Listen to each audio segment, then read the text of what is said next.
exactly. So I remember feeling like a freak. Okay, so I think my trainer's still asleep for our private, and I woke up late. I fell asleep with David Goggins, and he's harsh, man. Shaking my head, which is why skateboarding. So I'm just gonna continue to read till 4 o'clock. That's not healthy. Or continue to listen to David Goggins and halfway sleep, maybe get it in my brain. RPM or high, you know. Anyway, that's me. But yeah, I think certain things over time, I feel like talent or gifts or whatever you want to call them, but there are many things that are exceedingly difficult for me. And I have learned from your example. I know that you are very both humble and very clear that like you say you're not going to get it by examining you, but I think the way you're sharing today and the way you shared on other podcasts before, there are pieces that really help people feel into the process of what you're talking about today. We're elaborating on it, I think, a lot. You know, this notion of being haunted and the stick. Right. I mean, of course, now it makes so much sense why you don't want to talk about sleep or rest or recovery, because that's important. I've heard you say, yes, you sleep, yes, you eat, yes, you hydrate, yes, you'll stretch your psoas or whatever. But it's funny how that becomes the viral message. That's why I said fuck that. But that's not the unique message that you carry. Like anyone can talk about that. So do I have that right? That you're acknowledging sleep is important, recovery is important, yes, but that's not what you're about. You have to forgo something. Yes. Ice baths, saunas, sleep, nutrition. All this shit's so fucking important, dude. I don't have time for some of it. To extract what I had to extract, something had to give.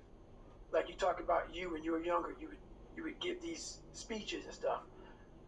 The same age you were giving speeches, I was trying to figure out how to say the without stuttering. And I realized as I got older that all these things are important.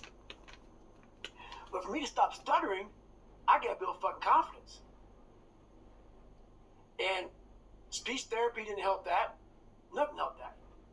I have to forego a lot of shit to be as fucked up as I am to build confidence. For me to stand in a fucking room with 10,000 or one person and not and be like, oh, put my head down, let me look around, let me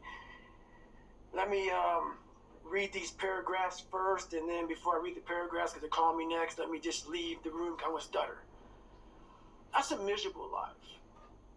And that's one of many things I did, besides lying, besides being insecure, besides being immature, besides being fat, besides being one of the only black kids in my school. So a lot of things I had to overcome to gain confidence.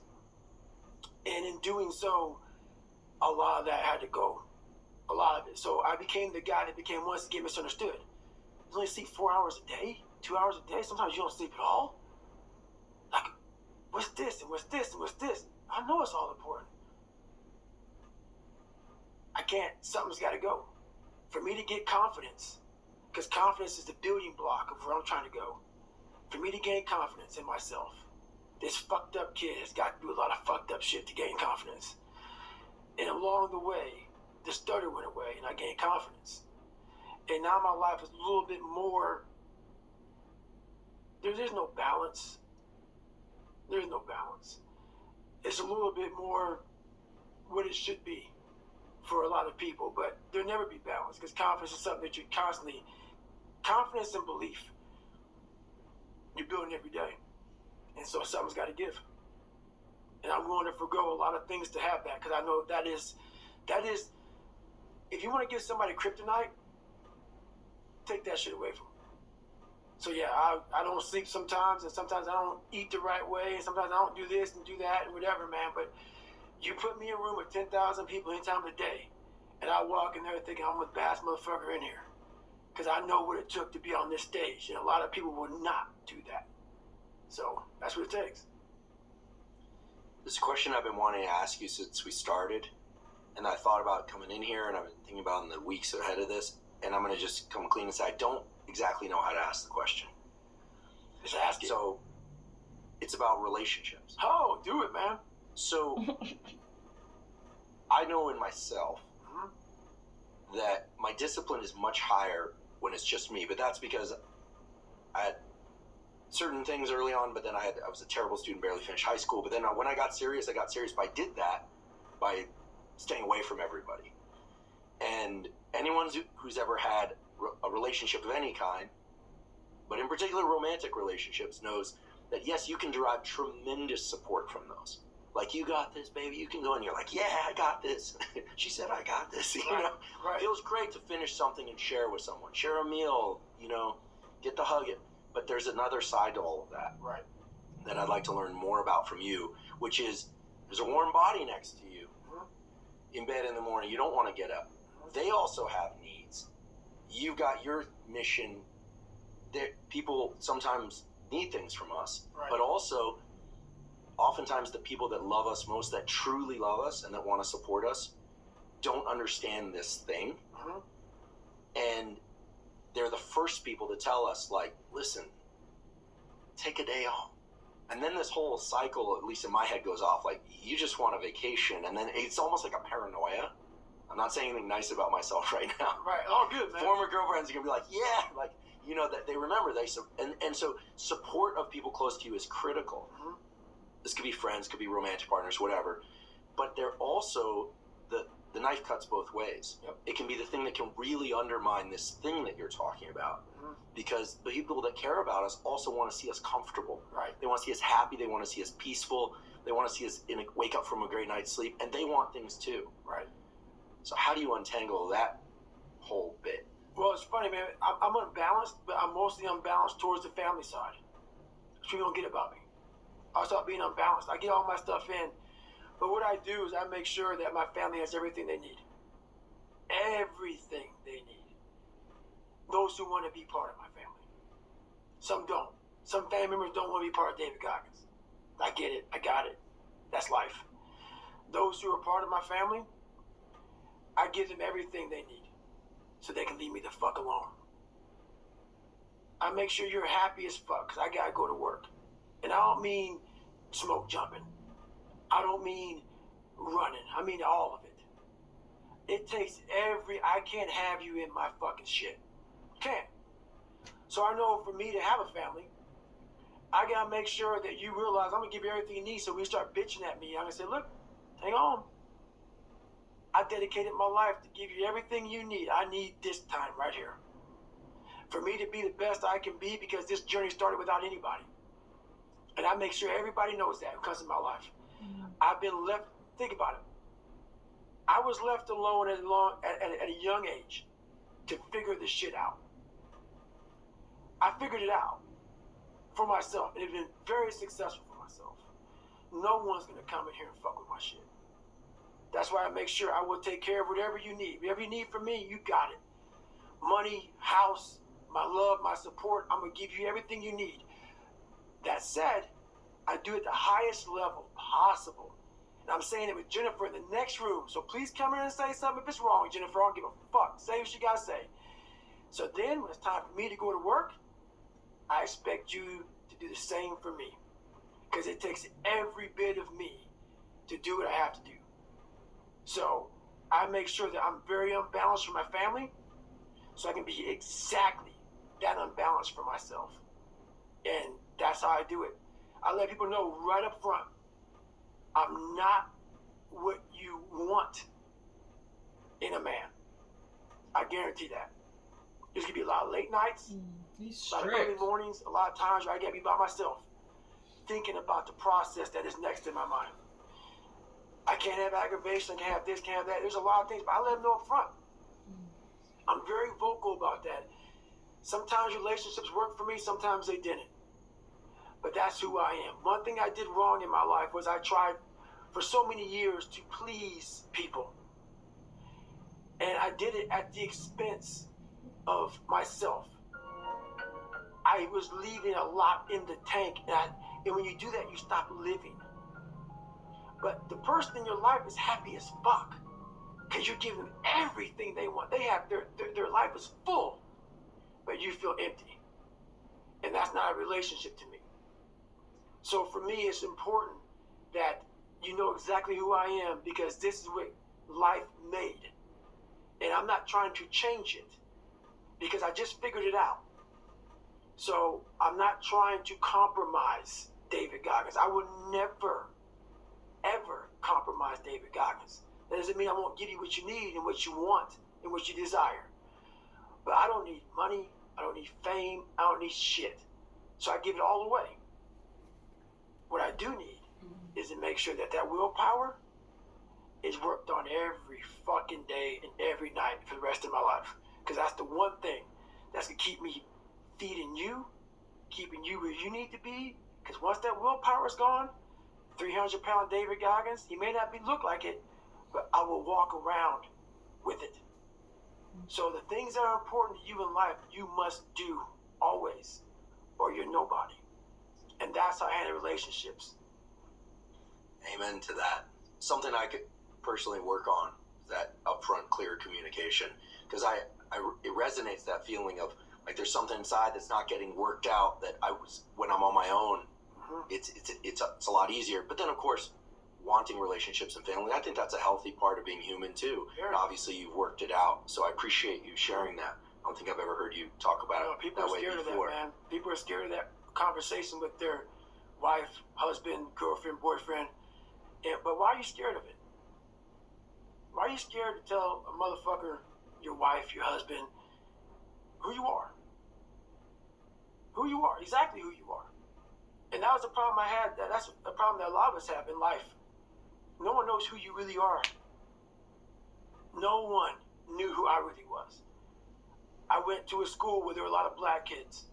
A lot of black kids didn't want to be in special ops. I never talked about special ops with black kids. Why? I was wondering I'm not going to fit in. That's not what they do. A lot of black kids don't do that kind of shit. So whatever I wanted to do, no one really knew the real me growing up. Because I never wanted anybody to know the real me. I was always afraid of what you might say or how you're going to feel or whatever. You got feelings. You have a life that you have to live. So it's important that whatever's on your mind, you let that person know. Therefore, you're giving them the option to be with you or not. This is who I am. If you don't like it, that's good, man. I got it. But this is David Goggins. So there's that honest conversation is very important, man. So everybody knows where they stand. That person may not be for you. That's all good. This world could use a lot more of that upfront, completely honest conversation. I feel like so much of the world's problems are because everyone's dancing around these issues. It takes a lot. Recently in the news, seeing people losing their job because they won't say something publicly. You can tell they kind of want it. It's like people just, I think deep down, really crave the direct message. Like, what are you about? What are you not about? But I think now everyone's afraid of getting canceled. It's a big deal, right? You know, getting canceled, that people think, oh, I can't work if I am who I am, or if I'm not pretending to be somebody else, then, you know, silence is considered, you know, agreement. You know, there's all sorts of complicated stuff, and I do feel for the generation coming up, because we didn't have social media and all of that. That getting just walled off from that, there's a real benefit from just not paying attention. People love to lie. People love to lie. You know, I thought I was the only person, like when I was growing up, I thought I was the only person that lied. Because I live in the bubble. And people love to lie about who they're not. They love to lie about who they're not, dude. And that's, for me, the reason why I'm so vulnerable and I'm so real and honest. Find somebody to come out and tell me I'm lying about my fucking life. And for me to come where I came from and have the resume I have now, you know the confidence you get? How I don't care who you gonna judge me? You gonna judge me? What have you done in your life? So me being so honest and so upfront and so truthful, that came with me finally figuring out who I was, but also conquering David Goggins, the demons of David Goggins. Therefore now you're just an open book. You look at somebody looking right in the eye, tell them exactly who the fuck you are. You walk away. I'm good, bro, 'cause I know exactly what this journey took to get here. And that gives you a fire and a passion that people can call you nigger, they can call you, if you're a lesbian or gay or bisexual, call you whatever the fuck you want. If you put yourself in the fire and you come out every fucking day like this, brush it off, not scared to go back in there again, come on, man. Your truth is real. You come out every day, man, with a way of talking to people that people don't have, because there's no truth behind them. And the truth is a starting line. When you sit in the ugly mirror and say, I'm this, I'm this, I'm this, I'm this, you finally started your life. Maybe 40 years old. Maybe 40 years old. 5, 6 kids, wife. The second you look in that mirror and you say, I'm this, I'm this, I'm this, I'm this, I'm this. Well, basically, I'm not this, I'm not this, I'm not this, I can't do this, I can't do this. I'm all these insecurities. Your life finally started. And once you start that life, man, the truth comes out big time. You don't care. So that's the problem. Most people just don't want to have that conversation to the point where they can go on stage with 1 million people and say,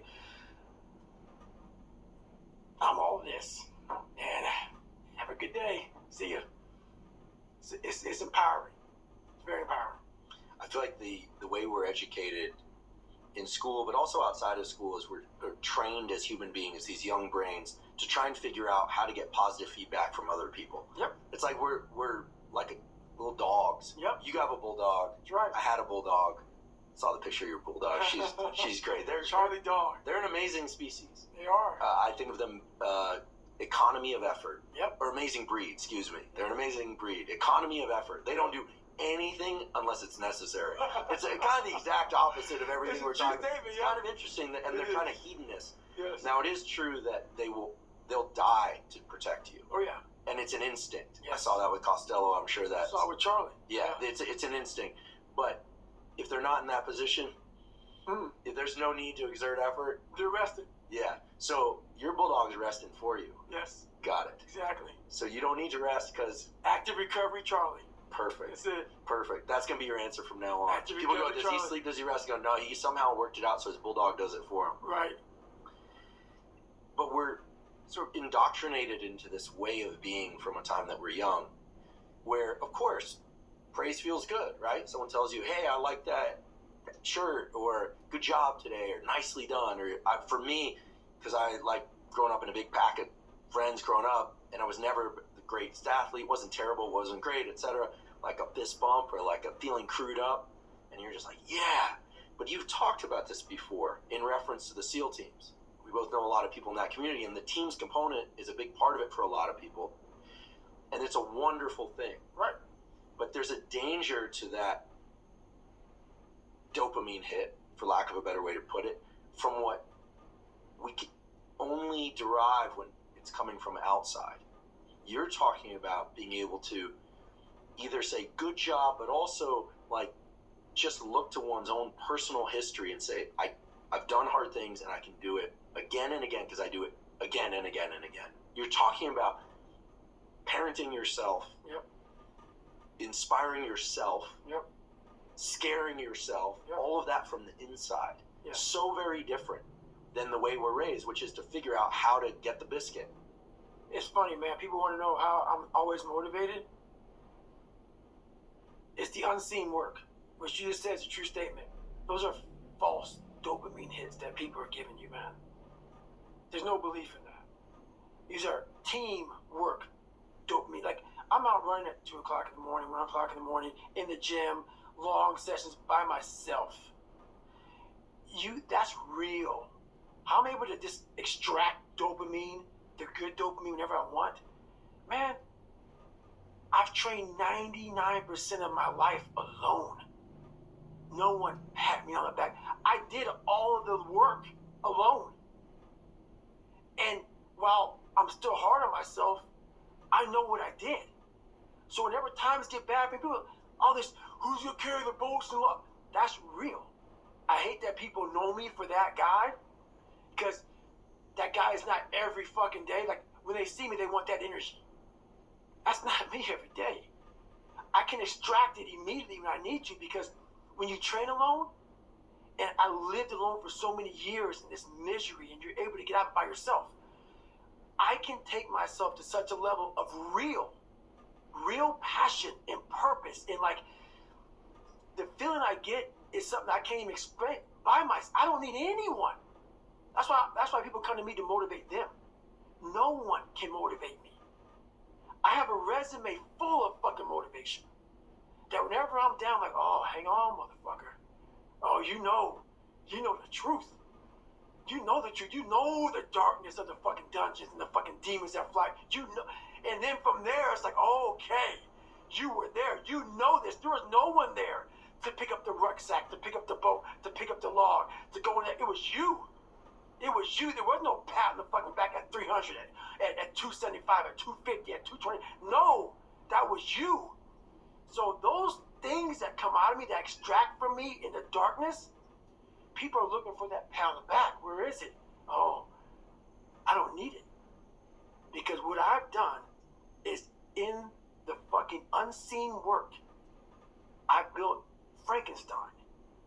So whenever shit gets nasty, David Goggins goes, you had nobody anyway, motherfucker. So see how I'm talking myself for now? That's me. That shit fires me the fuck up. That shit makes me fucking nuts. You had nobody anyway, motherfucker. Look around you. There was no fucking team. It was you. There was no weight loss program or mom and dad waking you up saying you can do it, you can be better, trying to build belief. You built belief when you had nothing. Rock bottom. You did that. So as times get hard for me, the truth comes out. And my truth is powerful as fuck. It's real. It's tangible. I feel it. It comes out of my brain as I speak about it. I'm reliving every single dark moment of my life to be here. So that is what people don't get.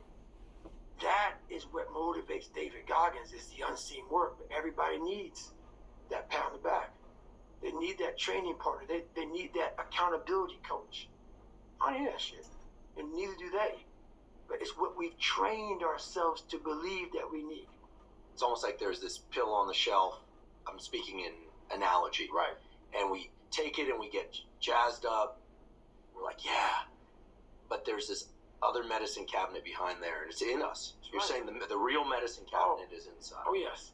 When you continue to overcome, and I had so many obstacles to overcome, so it's actually a benefit to me, but the benefit is not like a benefit like that. You have to have the courage and the patience to overcome and overcome. Before you know it, man, you have a whole medicine cabinet, but there's no medicine in the motherfucker.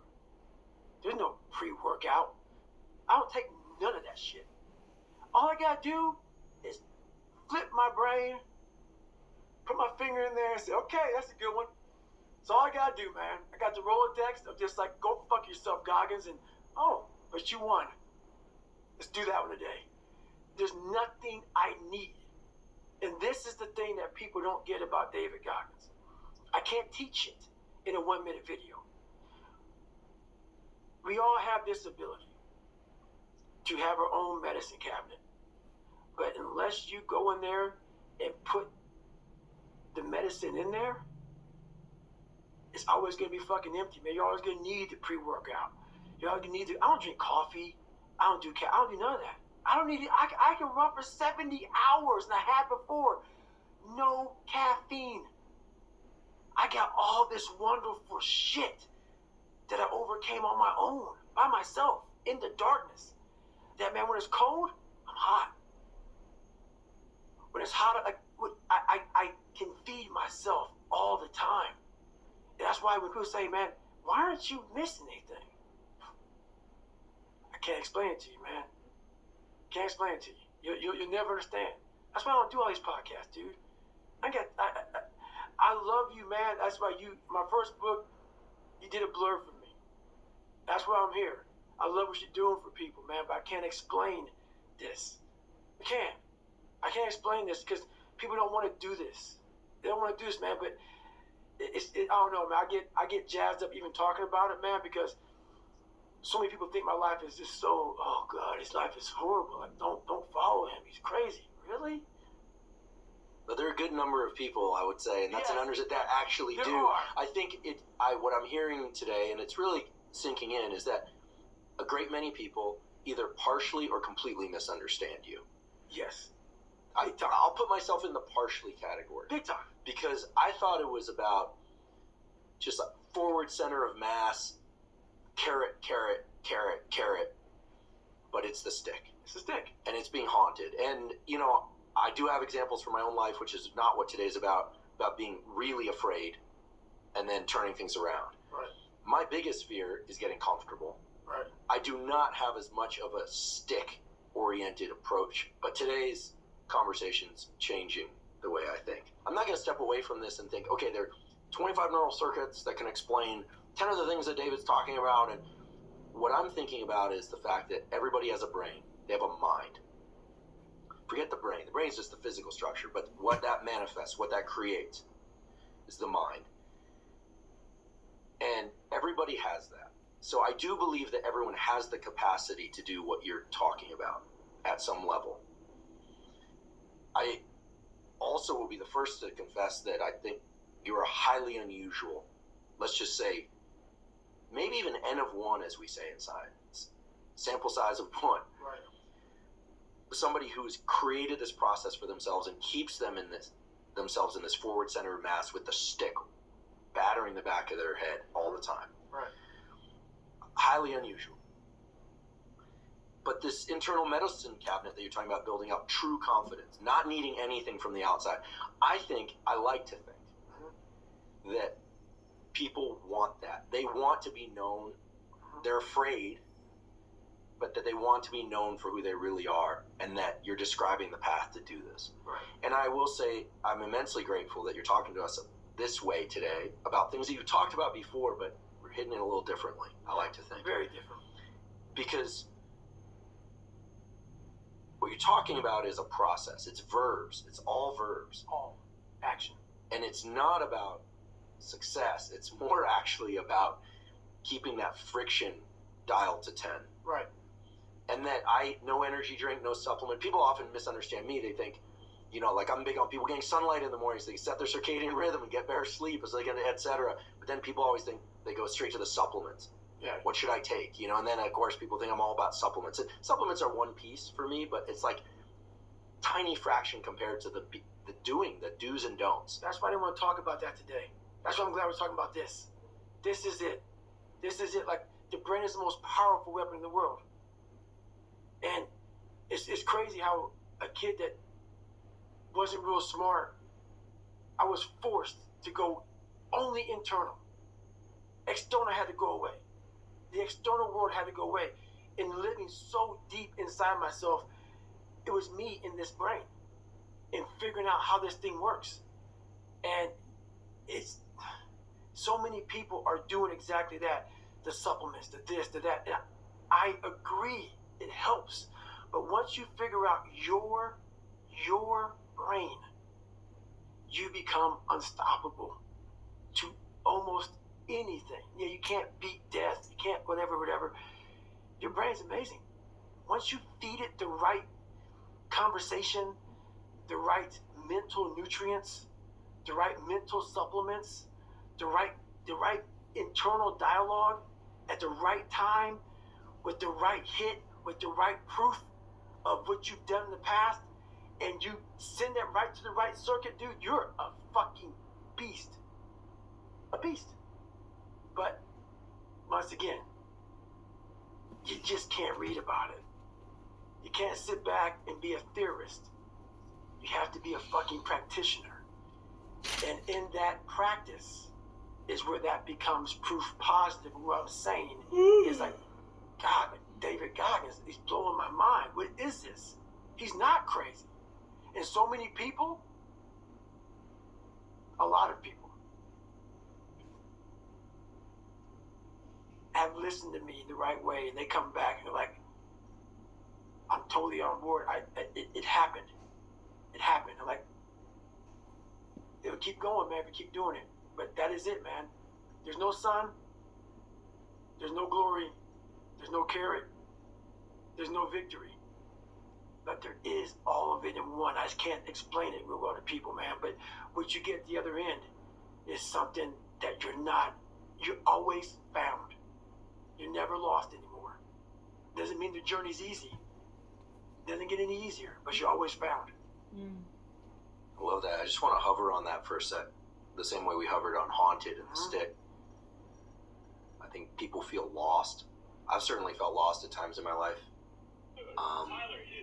Many times. And yeah, there's that thing. I don't think there's a neuroscience or a psychology term for it. Someone will put it in the comments and say, oh yeah, that's what so-and-so said. But like you said, we're not trying to be theoretical here. We're trying to be practical. The business of finding yourself and knowing, like, but it's sort of like I'm safe because I'm in danger and I've been in danger before and I got myself out. It always seems to come back to verbs. Again, I don't have a language for this. You know, for once, I'm lost for words. There's like it's about a process, the algorithm, and the reason here. I'm just kind of trying to make sure I'm understanding things correctly. One of the reasons why it must be uncomfortable for you to be who you are publicly is because people want to focus on the running or the swearing. And by the way, the swearing is welcome. I'll tell you, I came up through laboratories where all three people I worked for swore a lot, but there was one rule: I couldn't swear at people. So my graduate advisor, brilliant woman, unfortunately she died early. They all died early.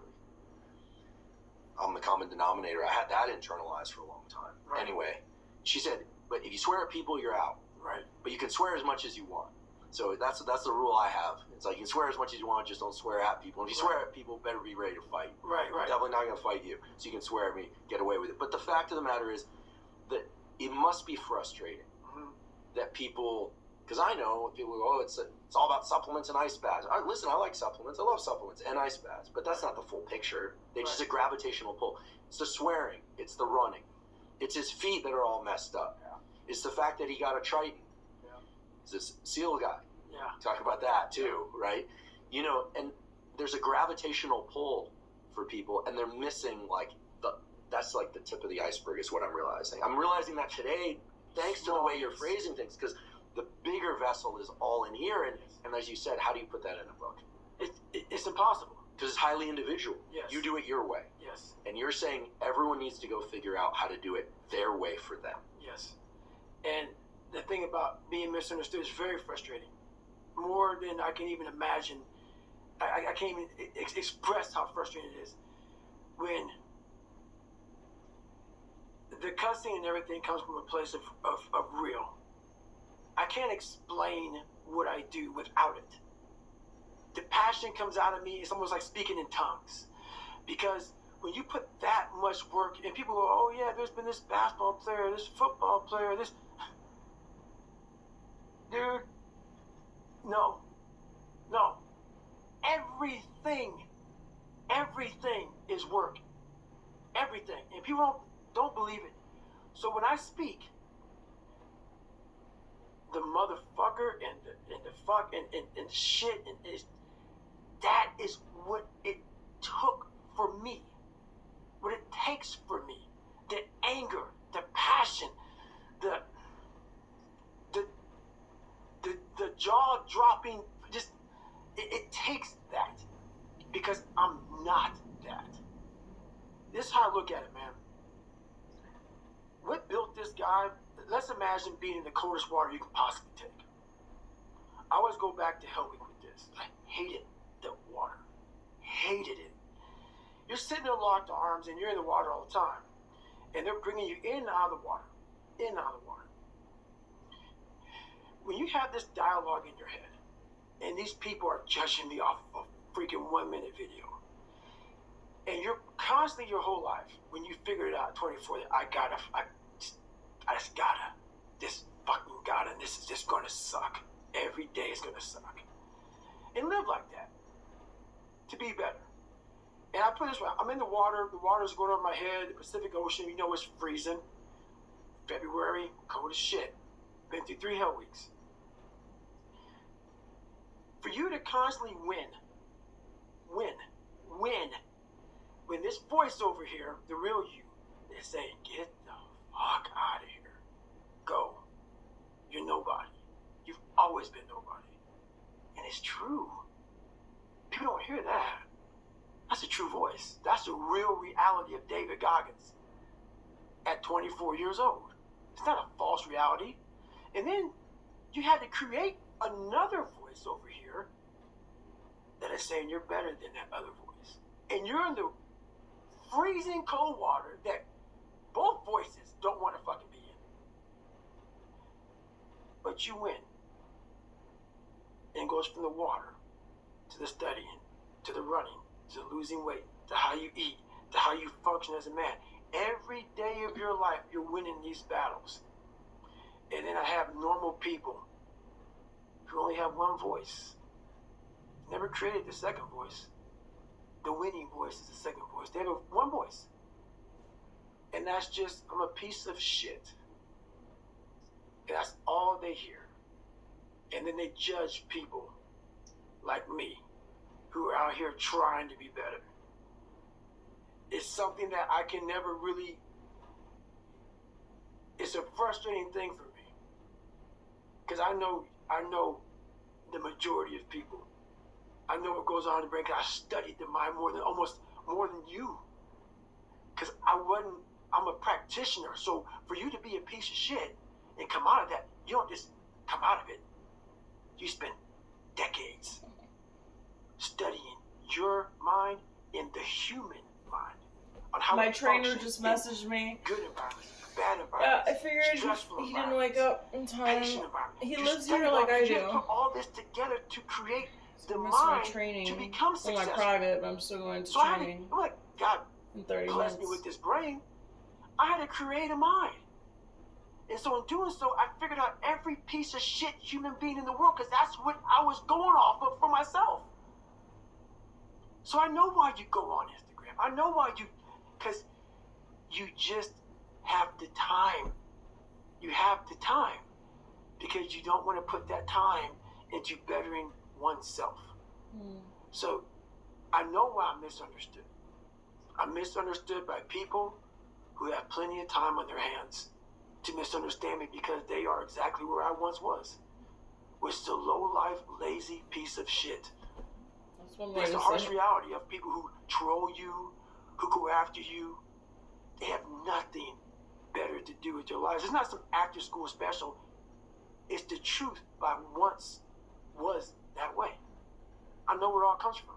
That's why it's frustrating to me now, because I'm not so frustrated at the fact that I'm being trolled.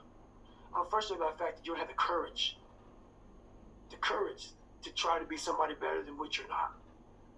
And that's the frustrating part. It's interesting because earlier we were talking about relationships, and you said in a very candid way, and I really appreciate you sharing that you make sure that the people close to you, your family, has everything they need. Right. And that they also understand that you're going to take what you need to continue to build you. Right. Period.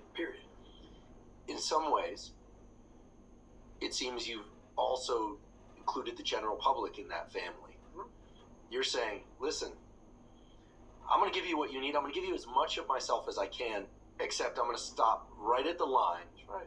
That if I were to cross it, is going to prevent me from continuing to build myself. And by the way, this relationship only exists because I don't cross that line. That's right. And I think as much as there are detractors out there, people that try, right? I mean, it's pretty, whatever they're doing is pretty feeble in my mind. I mean, it's like cap gun fire, you know, Yes. if that. Very few. You know, so many of us, men and women, old and young, hear something and feel something in your message. Well, like, yeah, like it seems kind of crazy. It's Gosh, brutal, like, but I like never him. just relax. You know, what about his sleep? You know, like, No. look at his feet. He's gonna injure himself. I've heard. Listen, I'll be very direct. I got friends who are in the teams who just go, you know, what's he gonna do when he can't run? And I know the answer is keep running. That's right. Right, but it's more comfortable for people, even high achievers, Especially high achievers, to believe that if you took one thing away, that it would all go away. It's absolutely clear that's not the case with you. I'm 100% convinced. I just know that because what we're talking about is this. You know how many times I haven't been able to run? 2 heart surgeries, multiple knee surgeries, and after every knee surgery, they say you're not going to run again. And I'm fine with that. There's no running up here, bro. None. This was what it was all about. That's what they lost. What if you can't run? Give a fuck. It was never about running. Why do you think I run? It's the worst thing. I hate doing it more than anything. Hence the willpower. Right. Your anterior mid-cingulate cortex Hence would the willpower. would start to regress if you loved running. Think about it. Every day I wake up, I don't just run a mile, 2 miles. It's the one thing I hate the most to do, and I do it like I love it. 250, 60, 70, 300-mile runs. at one time. No sleep. And every step, when I get to the, think about this, I get to the fucking start line, cussing at Jennifer. Mm-hmm. Why the fuck am I here? I hate this shit.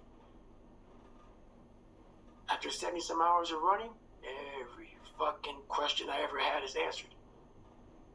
Every question I had is answered. I cap success. I don't, people, what do you mean you cap success?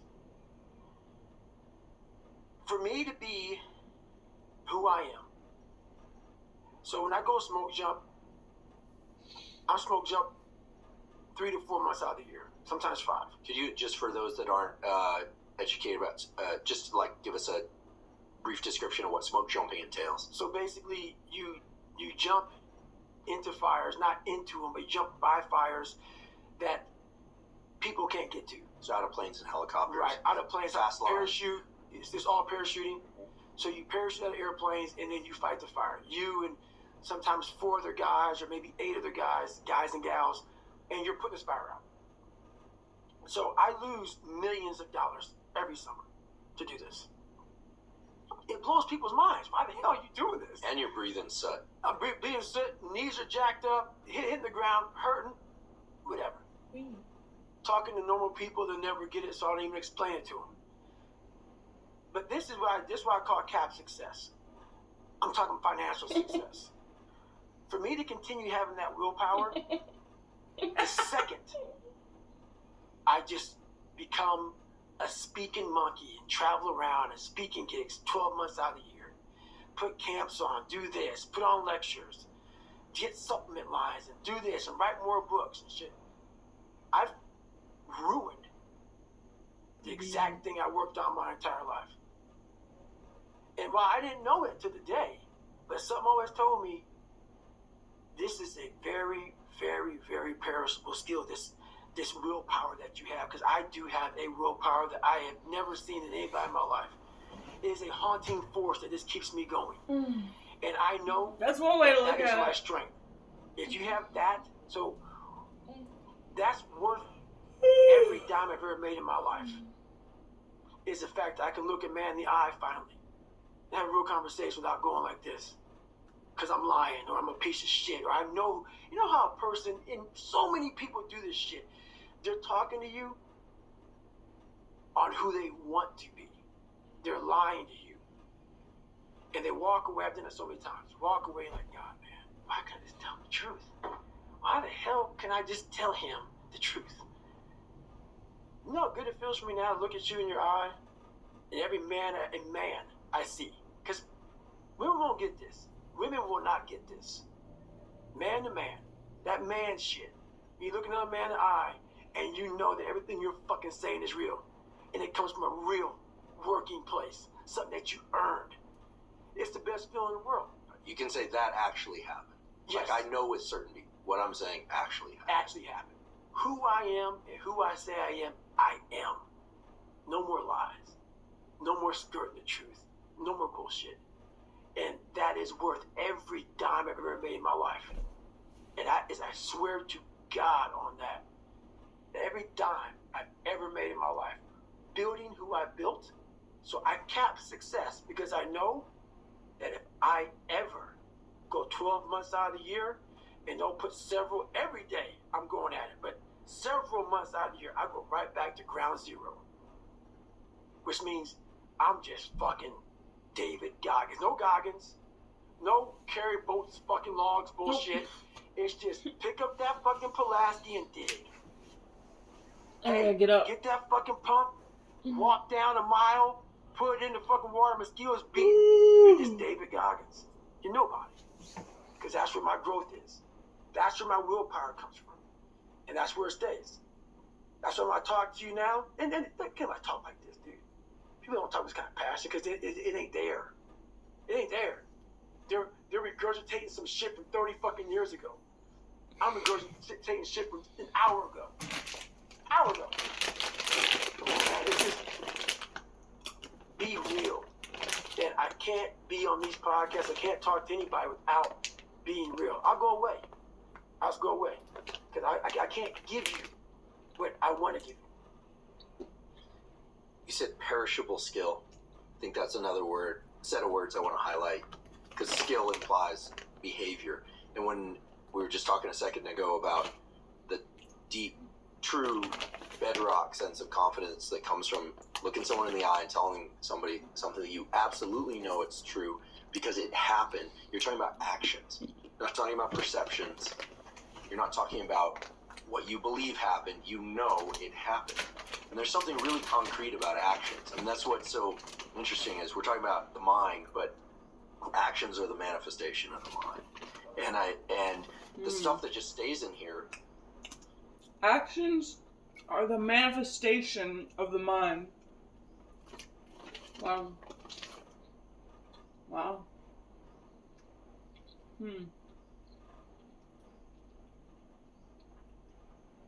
Actions are the manifestation of the mind. Wow. People die with that. It doesn't go anywhere. I long ago, somebody said, I forget what the context was. It was a neuroscientist. He said, most emotions, like, they're just emotions. They're just in there. Like, you don't have to do anything with them. And I think certain emotions you want to do something with. Right. But I think people forget this. They feel miserable, like they're going to dissolve into a puddle of their own tears. No one ever died from an emotion. Right. But they feel like they overwhelm us as if it's a tidal wave that's going to pull us under and drown us. It's so interesting to me because I think what people... Listen, you have a gravitational pull. People can feel the energy. I think, yes, you're either completely, badly, or partially understood. There's only one guy on the planet that truly understands you. I think there's one woman, Jennifer, who probably understands you as much as anyone's going to, and then the rest of us are kind of grasping, trying to figure it out. Right. But you're saying go inward. So first go inward, and then it's actions. Inward and actions. Now, the inward piece is something I'd like to just spend a little bit of time on, because there are a couple characters from history, people that were in concentration camps. Nelson Mandela. I mean, I'm not sure he had Instagram in there. I'm pretty sure he didn't. Right. And I don't think there was anyone coaching him on, like, hey, you're going to get out someday, and actually you're going to lead an entire country. I'm pretty sure that's not how it worked. He had to find it here. He had to find it between his ears. Right. And there are other examples, but that's an important one. So the process of going inward, does it, for you, and here I will ask for suggestions, because I think there are those of us who want to build this skill. Right. Wall yourself off, phone off, for big portions of the day, perhaps. Texting off, the requests, the this, the that. Anyone that knows you knows that we've communicated a few texts, but most of it comes through a filter. She's great. She knows you, and she knows how to protect your time. And that hurts people's feelings. People get mad about that. Hey, God bless you, Jennifer. Cutting oneself off, when you're in there, you say it's just you. And the voices that come up are not pleasant. And then at some point, it converts to action. Okay. What is the process of picking the action? That's the piece that I feel like there's like a bridge to build here, if you would. So the action be like what's next? Yeah. So when you go to sleep at night, when that happens, you know what you're going to do the next day? It's pre-planned? Yes. Okay. Yes. It's always the same thing. You're not building it on the fly. No, nothing's on the fly.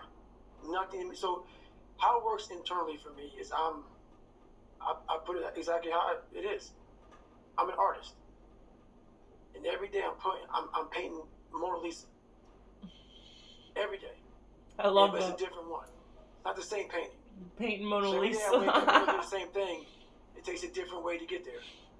So every day in my mind, I'm going through my mind. I'm just like, and a good painter will not just paint.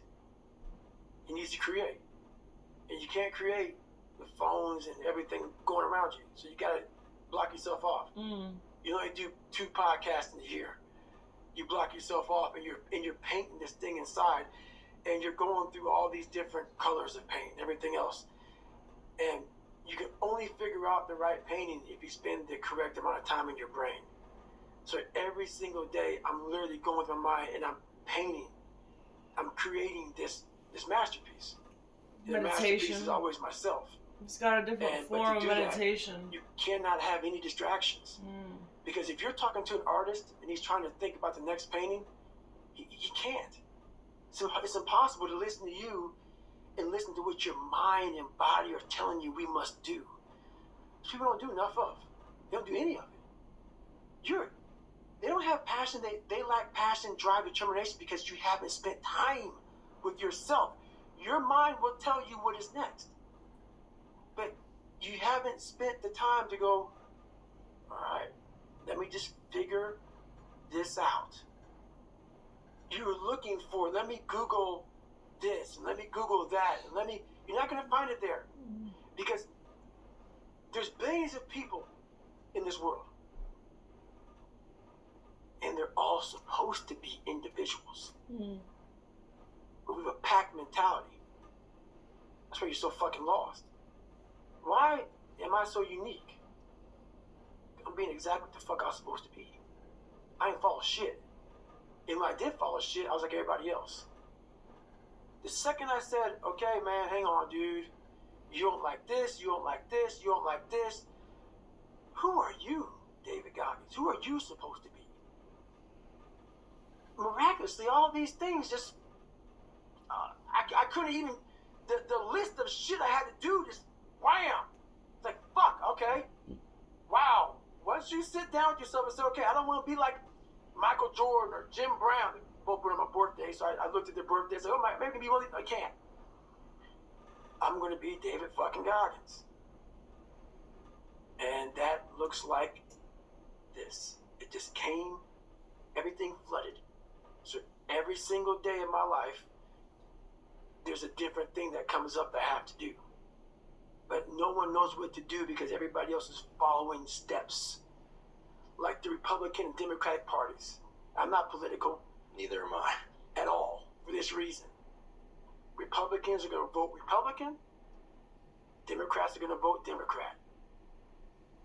You're not even a human fucking being, bro. No way all you fuckers agree with all the same fucking shit. And I know I don't. So once you figure out yourself and who you are, all the answers come. So every night, a different painting is being painted. And it's a beautiful painting for myself. I'm like, okay, that's it. It may look the same to most motherfuckers. But the end result is very fucking different. That's why my lounge, if you look at what I've done in 49 years, it's more than most people ever do in their life because they were a race car driver. That's what they did. They drove a fucking car. It's great. I was all kind of shit because that's exactly what the painting was saying to do. It's what the mind was saying to do. It wasn't saying just drive a car, so then that race car driver didn't know what the fuck to do. He retires from being a race car driver, and they're lost. Dude, how are you still... I don't get it.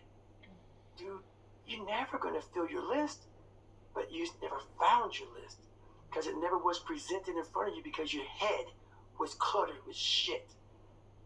Because you never just stopped for lots of minutes. He's so like... Lots of years. And just said, all right, it's me and you. Let it go. And it just, bam, it's right there. It's right there. I'm not a psychologist, as I mentioned before. But you need to see someone. I'm going to venture a hypothesis here. Mm-hmm. I think that you've mastered the process of internal dialogue. But when I say dialogue, I think most people think, oh, the inner voice. Well, it's interesting because I think there's two ways to look at this. I am so positive, and I have had like that same drive, like my fear pushed me, like my fear of not being anything, my fear of being stuck in my past, the fear of addiction and drugs and being unhealthy. Like that has literally, you could say like how he said, haunted him to push him forward. But I'm not like horrible to myself. Such an interesting view. The chatter, but that's just one half of a dialogue. A dialogue is a two-way street. But I also haven't ran 300 miles, so I completely agree. In one run. I know from experience that when we go inward, oftentimes we hear things, if we're really honest with ourselves, it's like, oh, I don't want to think about that or that. No. And then we start looking outward, or we start trying to shift our attention or distract. And there are a million reasons that are handed to us, excuses and seemingly good justifications to be able to do that. But dialogue is a two-way street. And it hit me while you were just saying what you were saying. I was paying very close attention, and I realized David Goggins is talking about the voice that comes up, including the terrible stuff that no one wants to hear about themselves from themselves. But then he's also got the dialogue down where he knows the counter voice. Right. He goes, yeah, you're right. And so I'm going to do this. Or maybe, no, remember this. You're in a dialogue, a two-way dialogue in there, not a one-way chatter dialogue. There are books written by famous psychologists about chatter, trying to shift your internal narrative. You're like, bring the internal narrative. That's what going inward is about. But it's not one voice. Again, there's a hypothesis. I'm not claiming to be all-knowing. Lord knows I'm not all-knowing. Okay? But you've mastered the dialogue, and if there are three voices, strong, medium, and weak in there, you're like, let's all come to the table. Right. So you've got a symphony of voices in there that are all you, that you know to be you. Right. And you know how to have those conversations. You're not afraid to be in those conversations. And then you know what the outcome of that committee decision is, and you put it into real world action. And the world only sees the action. That's it. And only you can know your internal dialogue. And only I can know my internal dialogue. And the only way to quote unquote know it is to spend a hell of a lot of time there. That's right. Okay. A lifetime. Got it. A lifetime. Like, think about it. For me to be sitting here in front of you, you're not going to call 300-pound Ecolab guy to come sit here. You might. I don't know. Maybe. Probably not. Probably not. Think about this. When we teach people this kindness to yourself, do you think if I taught myself kindness, and I agree with it, guys, so many people take me out of context, it's ridiculous. Take it however the fuck you want to take it. When I was 300 pounds, where do you think that conversation would have got me if I spoke kindness to myself? I'll tell you where it gets me. Right back to 7-Eleven, another box of mini chocolate donuts and a chocolate milkshake. That's the one voice. That's the one voice that most of us have that you're talking about. If you don't have a conversation in there, the other voice that you create that says, okay, how does this look? It looks very ugly. That kind conversation for me went away a long time ago, which is why the dialogue is now, which you see a lot of action, because most people have inaction, because there's one person talking. And that one person is always leading you down the same path, the path that makes you feel very comfortable and happy with yourself. The second you create the other voice, there's conflict. There's battles, there's wars, there's defeat. One thing I learned, and I taught myself this, and people go, I don't understand what you're saying. I'm going to try to break it down real quick. I didn't teach myself victory first. I taught myself failure. I taught myself how to fail. And people go, that's so depressing. Is it? When you're 300 pounds and you can't read and write and you're fucked up, you know how many times you're going to fucking fail on that process? So if you don't know how to fail, there is no victory. I never talked about winning, because I knew the path to winning was going to be years of failing first. So I taught myself how to fail properly. No one teaches you how to fucking fail. But if you're going out for insurmountable fucking odds that make absolutely no fucking sense, a black kid that can't swim, 300 pounds gonna be a Navy SEAL. Okay.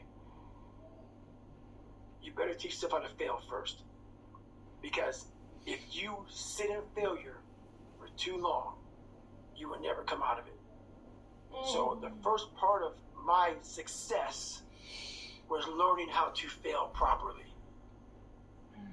And then eventually, I started getting a few victories. But that's what people don't get. When you've buried yourself in such a deep fucking hole, you better first talk about the failures you're going to have first. And that's when that other voice comes up. It tells you we got to do something. It also tells you, boy, I'm not gonna lie to you, Goggins. You're in for a fucking climb, bro. You're gonna get your ass handed to you, made fun of, the outside noise, the inside noise. Both voices are gonna be fucking telling you to go fuck yourself. You are in for hell, bro. I am. So I learned to fail. So this is what you mean when you say that whatever anyone says, it's insignificant. Insignificant as fuck. Right. It's the cap gun fire because it's just like it. Because the voice in your own head is far worse. And I should say, sorry, one of the voices in your head. Yes. Yeah, I'm being very like detailed, almost surgical about that because I think this thing about inner dialogue we think is one voice. Yes. But you're making it clear it's many voices. It is. And the thing about it is you have to be really, and sometimes all the voices are telling you the wrong shit, man. But through years, not a podcast or listening to a book or reading a book, years of sacrifice, of suffering, of diligent, pinpoint fucking work on what you want to do for yourself. Not like, oh, let me just do a bunch of shit. I want to be in every task possible. No. Pinpoint what I want to do with my life. What happens is you have all these voices that are telling you you're fucked up and this is going to be hard, but for some reason, you put so much practice into you that you can ignore every one of them that are telling you you're not going to fucking make it and still be able to fucking make it. Because you have put the practice in that you know this is the process. It's such a daunting task that all the voices are saying no. But you still have the conviction that I know I can do this. And that's what it took for me to get here. 20, 30 years ago, I had this 35 or whatever it was, 30 to 25 years ago, pipe dream. And ever since then, every voice was like, you're a fucking nut. But when you put that practice in every day, you lace them up. And I don't mean run. It's just a metaphor for life. When you lace them motherfuckers up every day, pretty soon you win. Pretty soon you'll fucking win. If you have the courage and the heart and the dedication and the mindset about everybody go fuck themselves. I know what I know. I've listened to myself enough to know I know what I know. None of you can hear what I'm hearing. And that's what people don't do enough of. They don't listen to their journey. They listen to everybody else's shit. Before you know it, I'm crazy. But if I'm so fucking crazy, why am I so successful? How'd that happen? I'm so misguided and fucked up and don't listen to him. Why am I the only one to do a whole bunch of shit? Why am I a trailblazer? Why?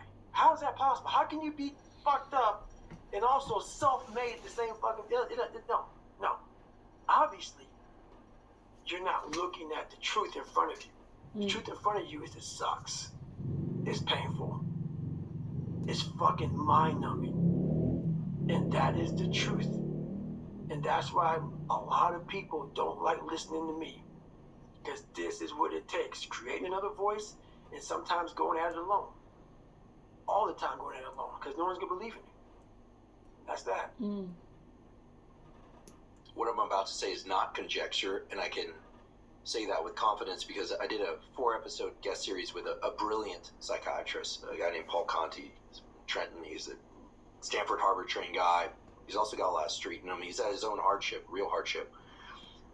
He's brilliant. And he said something that I'll never forget, which is, we think that the forebrain, the part of our brain that creates strategy, etc., is the supercomputer. He said, no. It's like the supercomputer of the brain is the unconscious mind. It's the part of our mind that's controlling most everything. And most people, unfortunately, don't do the work to understand how their unconscious is controlling them. And that's a scary thing, this idea like your mind is controlling you, and I'm not going to get into the free will debate. I believe in at least some will. I believe what you're describing and this internal dialogue, I think you have access to your unconscious mind. By listening to the dialogue, going inward, we know this is true. In sleep, in dreams, in meditation, and just by shutting out everything else, shutting out all the external noise, which is filled with things that pull us to it. Noise makes it sound bad, but it's the gravitational pull of all the things that just allow us to distract ourselves without knowing that, is the ice cream, the have a cookie, the Merry Christmas. Mhm. The unconscious mind, this huge piece of the iceberg underneath that Paul calls the supercomputer. He's saying that with knowledge as a neurobiologist, psychiatrist, psychologist. He really knows. That's the piece that if one does real introspection, he calls it the cupboards. You got to look in the cupboards, and it's often really scary what you find in there. And most people are just like, I don't even want to know the cupboards are there. But you're pulling all the cupboard doors open. And then you're extremely deliberate with what gets put into action. You're not just going, I'm pissed, so I'm going to act Guys, pissed. I gotta go work out. Tired, so I'm going to act tired.